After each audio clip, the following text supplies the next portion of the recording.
Okay, brothers, this is the second part of it. I have the second part of it, which is part two. Nkao, second part of it, which is part two, because I would like to summarize it very well, and you will understand in Exodus 20:12. This is another second part of it. Like he said, honor your father and your mother. Honor your father and your mother, that your days may be long. You see, honor your father and your mother, that your days may be long upon the land which the Lord your God is giving you. Honor your father and your mother, that your days may be long. Who are you honoring today? Tell me, who are you honoring? Just imagine you train up your children. After you train up your children, I'm not praying for bad thing to happen with one of us, but so it's something that is waiting for every one of us, which is death. There's something that is waiting for everybody, which is death. Okay, now you find yourself, you die. And when you die, for me, I don't normally believe. I'm waiting for the day I will die. Then I will see what I will see after this earth. Then you die now, then you go to somewhere else. And where you went to, you have a whole lot of gift that they have given you. And they say, this gift, you are in charge of it. That's what they say. Honor your father and your mother, that your days may be long in the land which they have given you, which your fathers, the God of your fathers has given you. And you find yourself there. You have a whole lot of precious gift within you.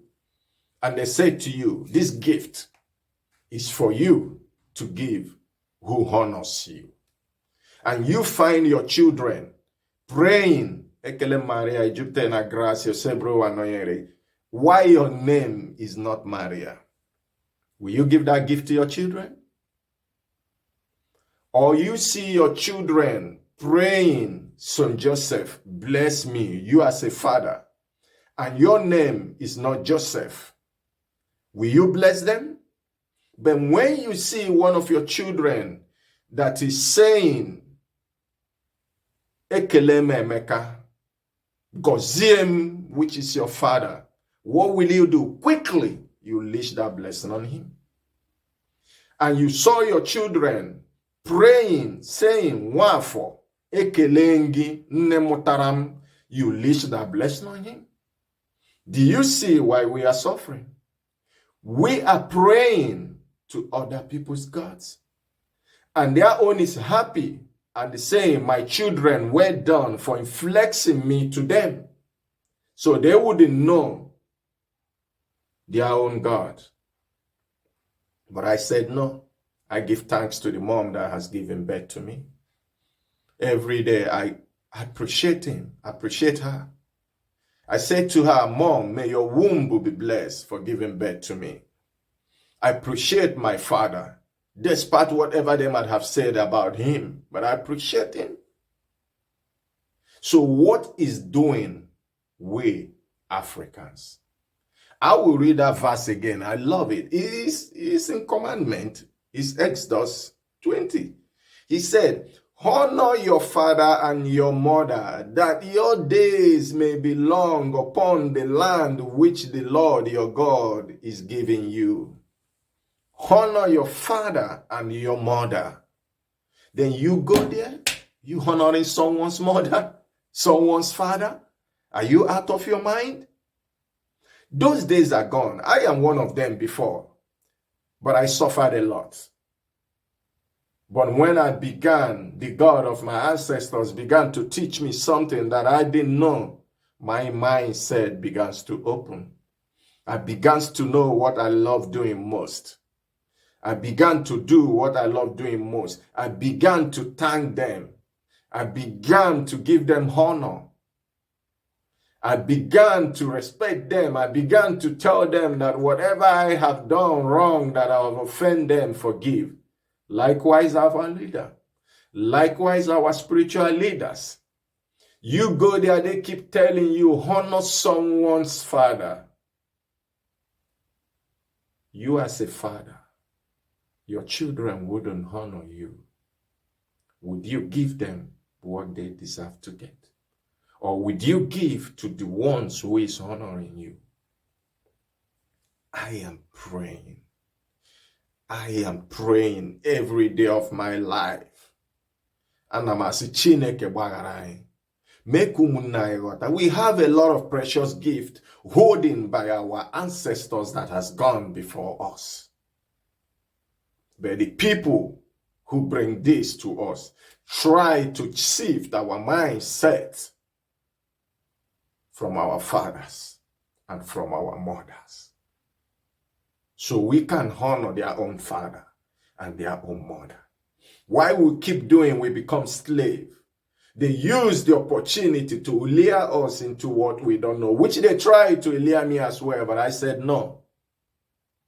Every time I come on my little screen, I tell my people, they say Bible is about parable. Onye atọrọ ilulu ya aghọta ego eji lụọ nne efu gị ọhịa. Beta onye atọrọ ilulu ọghọtaghị sị kọwara ya ego ejiri lụọ nne efu ọhịa. Unu nwa afọ Igbo. We are the greatest people upon this earth. Once you know your father and keep to the commandment of your father, if you lack, hold me responsible. If you keep his will, I pray that your father will rise and bless you. I pray the good father of your fathers will rise and bless you. Whatever you laid your hand upon, which is sticks upon truth and love, that's only what I'm here to preach. My life is not important to me, because one day I must leave. But I will keep preaching the truth in the Bible. After my theology school, I went to theology school at the age of 38. I knew things. I have enjoyed life. I have seen different kind of things. So it is hard to brainwash. That's why they say, catch them young. You as a father, sending your children to school, have your children come home. Yes, learning is good. But when they come home, try to tell them that they have culture. I do that to my children. I tell them the only way is you. That's why when you watch at back of here, you may read so many things that I got from some of my mentors. And I bring it down to my own language. So it be easy for me to understand, because I told you, I'm not a fan of school. But I went to. I love agriculture, because those who do agriculture are like those who has pity on human being. Because that was the first creator that God created.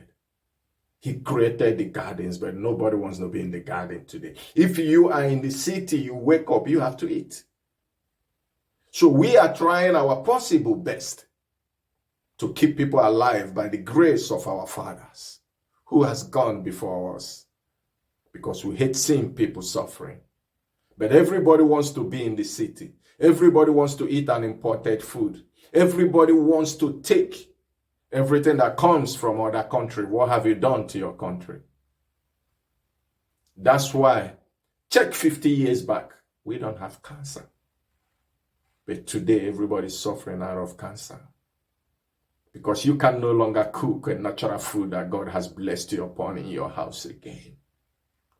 All you do is eating from one fast food to the other.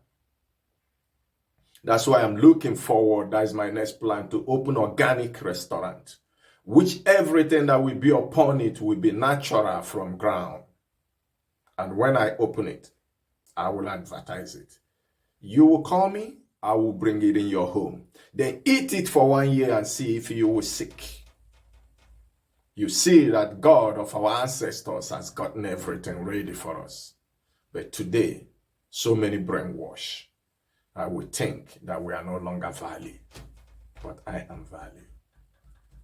Even the ancestors of my fathers, the great fathers of my fathers are valued. I love them, and I keep praying for them. I'm praying for my brothers to sit up. God bless you. Chineke gozie unu.